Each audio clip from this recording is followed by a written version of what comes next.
المشترك بين بلجيكا وكوت ديفوار باش يولي ساحلاش. ثم الفيلم الوثائقي الذي عرض امس المعلقات فام سسبوندو. مبدئيا المخرجه كانت ستشارك معنا، ولكن بحكم ان الفيلم سيعرض في السينما الملكي غدا يعني سنستقبلها غدوه، ولا كما تقولوا يا اخوان. وشكرا. Je te donne la parole, Catherine, pour présenter.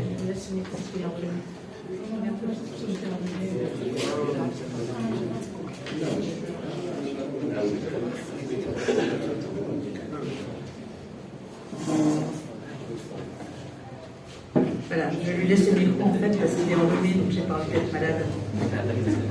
Sympa la fille. Non, par contre, je vous conseille effectivement d'aller voir le film de Myriam cet après-midi si vous ne l'avez pas vu, parce que c'est magnifique. Très très fort et ce sera notre invité donc demain matin. Donc Simon qui est à côté de moi, donc c'est un premier long métrage de fiction, après 4 documentaires, tous tournés dans la même région, il va falloir qu'il s'en explique, du golfe de Guinée, alors qu'il n'a pas l'air très africain comme ça. C'est un jeune réalisateur qui a été formé à l'INSA, c'est une des meilleures écoles de cinéma en Belgique, et qui donc a déjà derrière lui un certain travail important.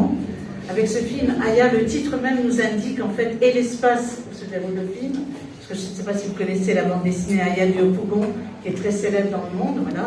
Donc le mot Aya lui-même indique en fait une partie d'un espace, et indique aussi que clairement c'est une fiction, parce que le personnage principal du film, l'actrice ne s'appelle pas, enfin, elle ne s'appelle pas Aya. Voilà. Donc explique-nous un peu pourquoi ce titre, qui est un titre, un prénom musulman pour quelqu'un qui ne l'est pas en fait dans le film. Salam alaikum, bonjour à tous. Alors effectivement, merci Catherine. Donc j'ai réalisé un film, j'ai réalisé 5 films à ce jour dans le Grand Ouest africain. J'ai une relation très privilégiée avec le territoire et surtout avec la population. Et venant du milieu du documentaire, j'ai élaboré ce film autour d'une méthode très simple. C'est moi avec ma caméra et les micros. Et l'idée en fait c'est de former une équipe de cinéma avec moi sur place. Donc en l'occurrence le film se déroule sur une île et en fait toute l'équipe du film sont des pêcheurs qui vivent sur cette île. L'héroïne, Marie-Josée, est une jeune fille de 15 ans qui n'a jamais vu de film au cinéma. Donc, le premier film qu'elle a vu dans sa vie, c'était Aya, c'était elle qui jouait dedans. Donc voilà l'histoire en fait de ce film. C'est... En fait, j'allais dire, dès la première séquence du film, vous posez clairement les situations qui vont être développées dans le film, dans cette fiction. D'abord, il y a l'eau, il y a la mer, qui recouvre déjà. Hein. Voilà. On voit au milieu de l'eau, la première séquence, déjà des choses recouvertes. Et puis tout d'un coup, un enfant qui saute et qui plonge.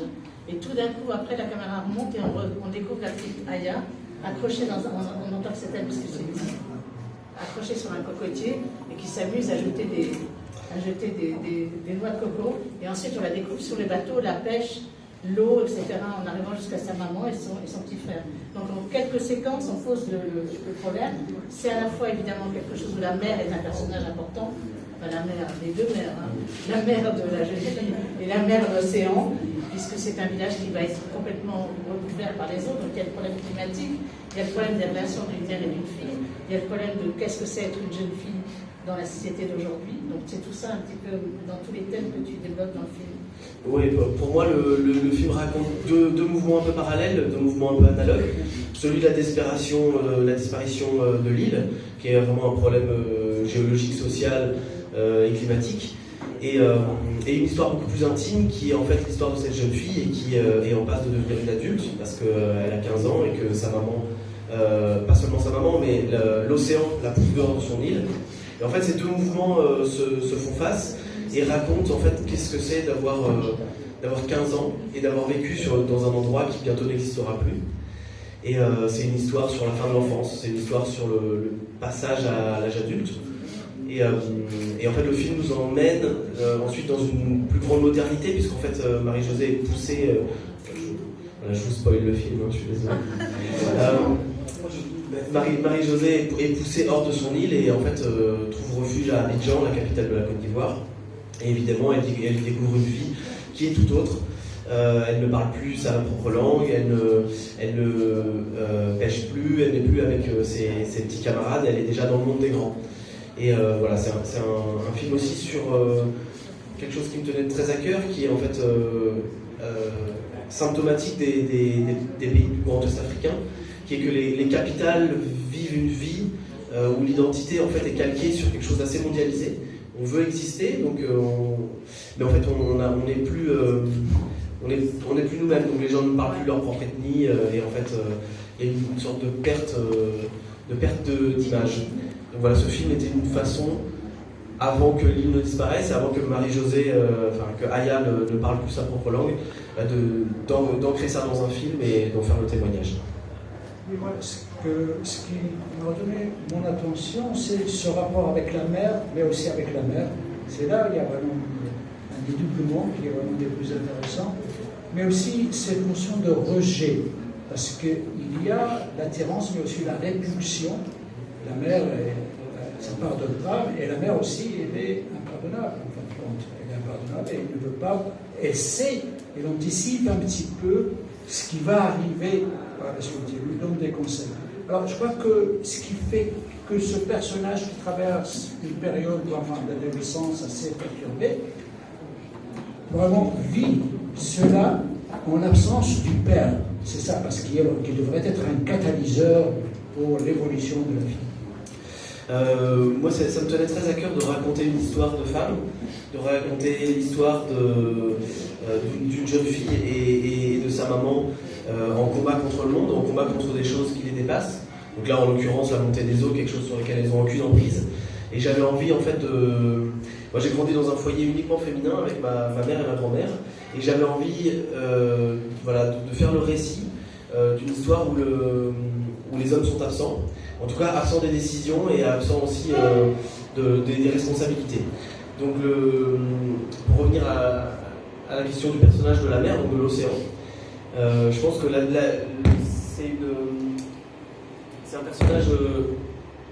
c'est un personnage double qui a effectivement un grand pouvoir, parce qu'en fait, il n'y a pas de survie sans l'océan, parce que c'est une communauté de pêcheurs, c'est leur seul moyen de subsistance.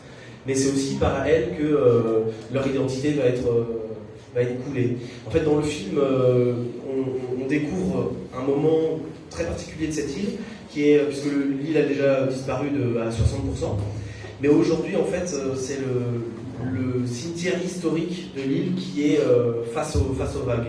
Et en fait, le village doit déplacer le corps de leurs ancêtres.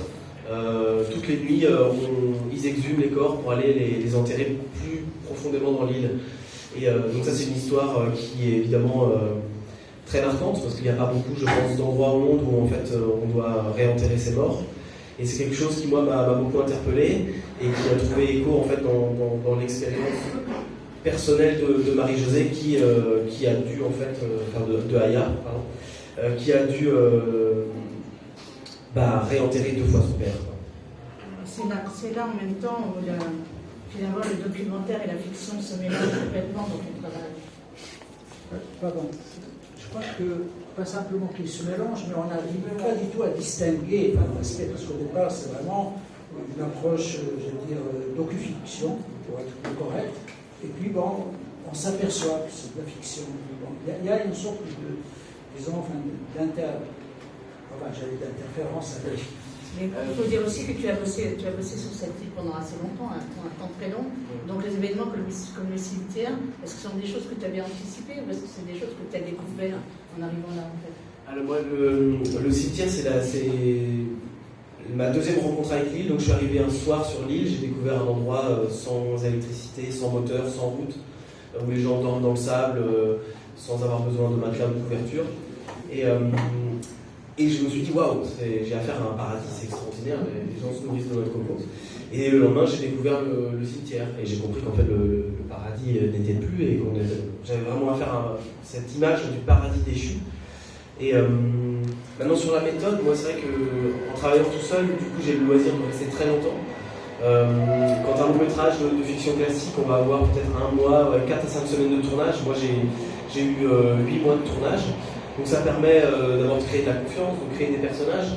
et ça permet de tisser un récit qui est au plus près du réel. C'est-à-dire que tout ce qu'on vit dans le film appartient à cette île. Je suis jamais parti de Belgique avec un présupposé et avec du scénario que je voulais appliquer sur cette île, mais j'avais le temps d'écouter les histoires des gens et de le faire vivre quand c'était peut-être trop loin de mon personnage, de le faire vivre à mon personnage. Donc en fait, Aya était pour moi le personnage porte-parole de l'île sur lequel je pouvais charger tous les drames, et aussi, pas seulement les drames, mais aussi tous les rires de tout ce village. Voilà, يعني تلك الكلمة للحاضرين والحاضرات كما الحاضرات والحاضرين إذا كان هناك ينوي المداخلة باللغة العربية يمكن لكم بالترجمة. شكرا. بسم الله الرحمن الرحيم. Bonjour. Je suis déjà j'étais à la salle. La مداخلة العربية pas à l'ordre moderne. فقط حقيقة استمتعنا من خلال هذا الشريط. هنا السؤال في البداية شنو اللي خلاك أو شنو اللي صح التعبير الصعوبات اللي وجدتيها باش تنتج هذا الشريط، وكيفاش حتى أن المنتج أو الروعة صح التعبير ثقوا فيك لأن هذا أول شريط ديالك. وكذلك فيما يخص واش سبق عليه شارك في بعض المهرجانات اخرى، وكاين كذلك ميزانيه. انا سمحت يمكن نعرف كم يعني مبلغ هذا الفيلم، وكذلك شحال استغرق ديالو. شكرا.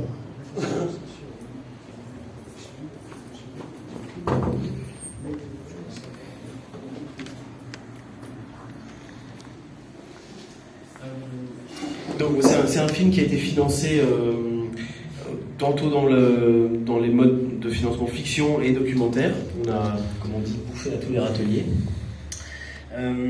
L'idée c'était de créer sur place l'équipe. Donc moi je suis parti seul avec mon matériel et j'ai formé un preneur de son, j'ai formé un assistant et on s'est formé. En fait je pense que c'est une éducation qui allait dans les deux sens. Moi, je les ai formés techniquement, parce que j'ai un bagage technique et j'ai déjà fait des films. Et eux, ils m'ont formé à comment je pouvais faire un film avec eux et dans cet endroit-là, spécifiquement. Donc là, c'est plus de l'ordre de la relation humaine. Ce qui est intéressant, c'est que en faisant ça, beaucoup de gens me posent la question sur la légitimité, pour moi, d'aller faire un film en Côte d'Ivoire. Et qu'en fait, pour moi, en faisant ça, c'est la seule réponse que je trouve, c'est qu'en fait... j'espère donner aussi quelque part mes outils, qui sont des outils de communication qui moi me passionnent. J'essaye de partager un peu leur maîtrise avec des personnes pour qui le cinéma n'existait pas du tout. Donc personne n'a vu, sur cette île, personne n'a jamais été au cinéma. Et donc voilà, c'est un échange, c'est une façon un peu familiale, beaucoup d'autres réalisateurs travaillent comme ça. Mais c'est vrai que c'est... Pour moi, en fait, le cinéma est moins en fait dans la maîtrise du moment, dans la maîtrise de l'instant, mais que dans la trace du partage qui a eu lieu en fait au moment de la fabrication. Je ne sais pas si j'ai répondu du tout à la question.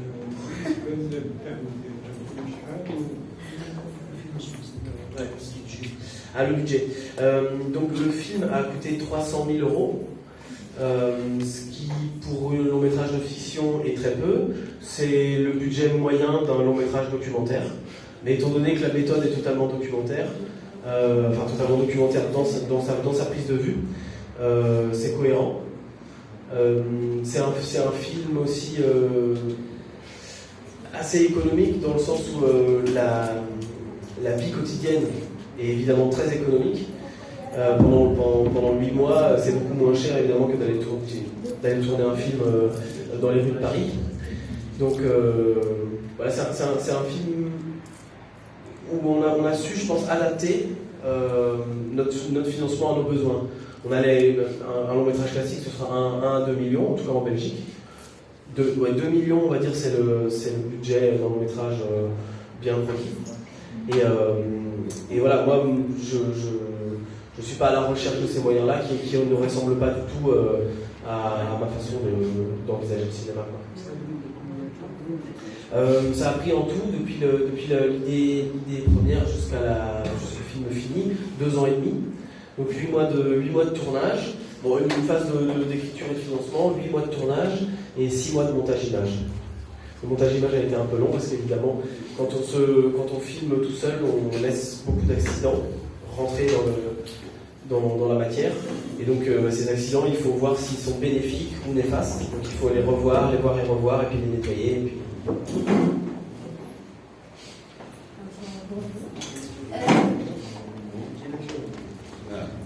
Bonjour. Ma question c'est, en fait je veux savoir comment était la réaction des personnages et acteurs lors ils ont vu leur travail, ils ont vu leur documentaire, film pour la première fois. Donc Marie-Josée, elle a vu le film pour la première fois sur grand écran donc en Belgique le mois passé.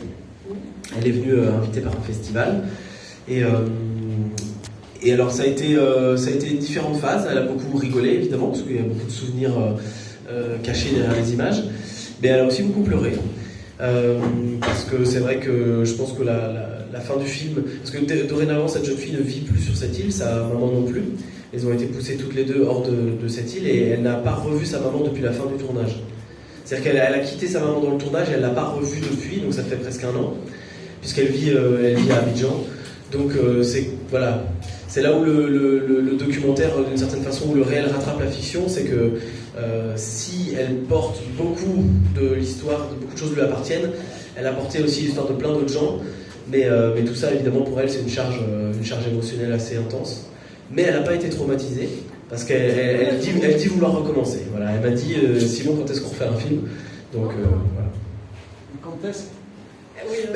Alors ça, c'est dans les mains de Dieu, mais je pense que moi, j'ai évidemment, je suis assez impatient de voir le moment où Marie-Josée va faire un enfant. Ça, je pense que ce serait un très beau moment, à documenter, à être proche d'elle, et voilà. Après, c'est à elle de décider aussi. Bonjour, bienvenue à Salé au Maroc. نهضر بالعربيه اذا كان ممكن دريا انا سميتو اول حاجه يعني اللي اثارتني في هذا الفيلم هو اولا الطريقه، هو باش دار الاخراج ديال هذا الفيلم. يعني عنده واحد الرؤيه يعني مختلفه. الدور ديال السينما هو انه مشى لعين المكان وبامكانيات يعني شبه بسيطه، ولكن يعني لا فيزيون ديالو هو يتقاسم مع دوك الناس اللي تما، يتقاسم معهم يعني كيفاش كل شيء تقريبا من الاول، يعني يعلمهم كيفاش يعاونوه، كيفاش يديروا التصوير، كيفاش يديروا الصوت الى اخره. يعني هذه المساله جد مهمه في المقاربه ديالو لتناول هذا الفيلم. عندي واحد جوج ديال لي كيستيون، هو يعني الرساله ديال الفيلم، شنو هي الرساله هذه، والنقطه الثانيه هي شنو هي الصعوبات اللي لقى باش يدير الفيلم. شكرا.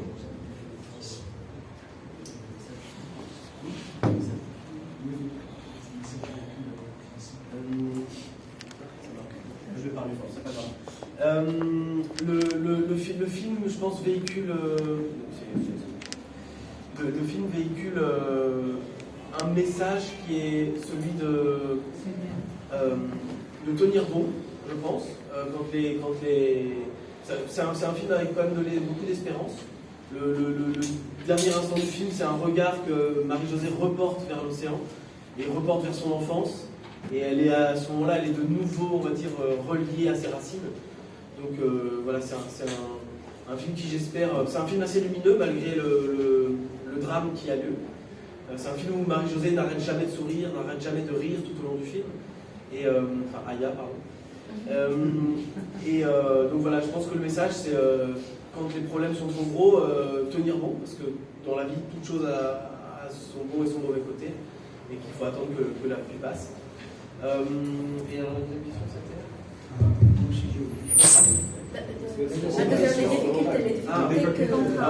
alors, les difficultés, c'est s'éduquer ensemble. La principale difficulté, c'est d'être un étranger dans cet endroit-là et de réussir à créer un climat de confiance et de réussir à garder son statut d'étranger, mais à pouvoir aller un peu au-delà. Et donc le plus dur, vraiment, c'est de pas faire de faux pas, d'être à l'écoute, en fait, du besoin aussi de ces gens, parce que ces gens sont volontaires pour faire le film. Enfin, c'est un travail, ils sont embauchés, mais ils sont volontaires à la base. Et c'est de leur laisser la place pour qu'ils puissent un peu écrire le film eux-mêmes, un peu faire le film eux-mêmes, et que le film leur ressemble.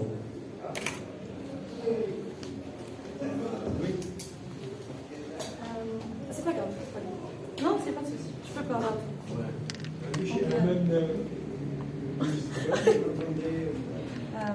Bonjour, merci d'avoir partagé avec nous votre expérience et bien sûr ces informations. Alors, je voudrais bien savoir, est-ce que vous avez normalement eu déjà l'intuition de réaliser une certaine ambiance avant de visiter cette île mystérieuse?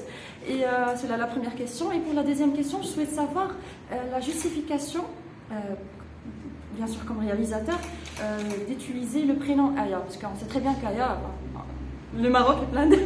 Pourquoi? Alors,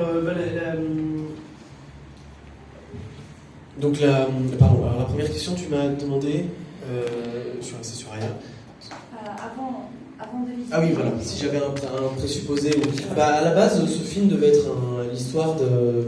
Il y avait déjà ce couple jeune fille-mère, mais ça devait j'avais écrit un film qui devait se passer en Belgique, dans le monde des courses motocyclistes. Donc voilà, à la fin, il n'y a plus de moto. Mais voilà, moi, c'est ce qui m'intéresse dans le cinéma, c'est de ne pas savoir où j'arrive. Donc j'avais plein d'idées, mais après, voilà, ça s'est transformé. Donc tout le film est comme ça, un peu malléable. Le scénario, c'est du scénario. C'est pas un scénario papier de 100 pages, c'est du scénario au quotidien. On a tourné une scène la veille, on va essayer de la relier à une autre scène qu'on avait tournée une semaine avant en tournant cette scène, etc. Et voilà. Maintenant, sur le prénom de Aya, bon, moi déjà c'était très important dès le départ, dès le moment du casting, que Marie-Josée ne s'appelle pas Marie-Josée dans le film, pour qu'elle puisse garder cette distance, pour qu'elle puisse accepter de jouer un rôle. Et Aya, je pense que c'est effectivement, comme l'avait dit Catherine, il y a énormément de Aya en Côte d'Ivoire aussi. Souvent des dioula qui viennent du Mali et du Burkina Faso, qui sont des commerçants qui sont musulmans. C'est un prénom qui a une très grande poésie. Alors, c'était un peu maladroit de ma part parce que Marie-Josée, comme on peut l'entendre, Marie-Josée, elle s'appelle quand même Marie et Joseph, elle est de confession catholique. Mais en fait, c'était pas voulu. C'est qu'au moment du casting, je lui avais donné un prénom qui m'est venu tout de suite en tête, et effectivement c'est le premier qui m'est venu. Je dis voilà, tu t'appelles Aya, et alors ta scène, elle était en train de travailler dans un champ, et je lui ai dit voilà, si une de tes petites sœurs avec qui tu travailles, si tu arrives à la faire pleurer et quitter le champ, je t'embauche pour le film. Parce que je voulais tout de suite la mettre dans cette position de ok, c'est quelque chose que je ne ferais pas naturellement, mais je suis capable de le faire parce qu'il y a un film qui est en jeu. Je devais tout de suite vérifier qu'elle était capable de se dépasser elle-même. Et je lui ai dit voilà, tu t'appelles Aya. Et quand on s'est revu la deuxième fois, une semaine plus tard, tout le monde, sa maman, ses frères, tous ses copains l'appelaient Aya. Donc c'était foutu, en fait, voilà, je ne pouvais plus revenir en arrière. Donc voilà, c'est... الفيلم طويل لا يعني أول عمل يعني لا مش حاجه مستقبل ان شاء الله ومقتنع بهذا العمل.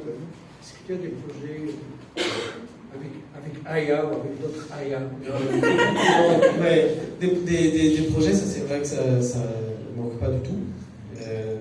Ceux qui aboutissent sont moins nombreux que ceux qu'on porte. Oui, ben je suis en écriture d'un film que j'écris un peu dans la même manière. Je l'écris pour l'Europe avec pour des personnages européens parce que c'est plus facile, parce que j'ai plus d'imaginaire relié à ça, et j'espère qu'il ne sera pas tourné là-bas. Pourquoi ? Parce que j'ai jamais réussi à faire de film en Europe, et je pense que quand je filme un comédien en Europe où il me renvoie les mauvaises raisons pour lesquelles je ferai du cinéma.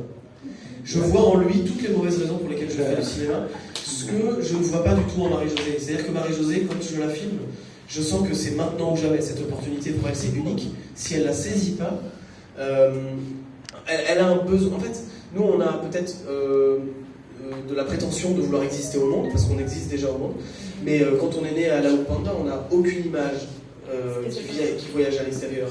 Et donc c'est plus seulement une envie, c'est carrément un besoin, c'est nécessaire d'exister au monde, de faire exister sa langue, de faire exister sa culture.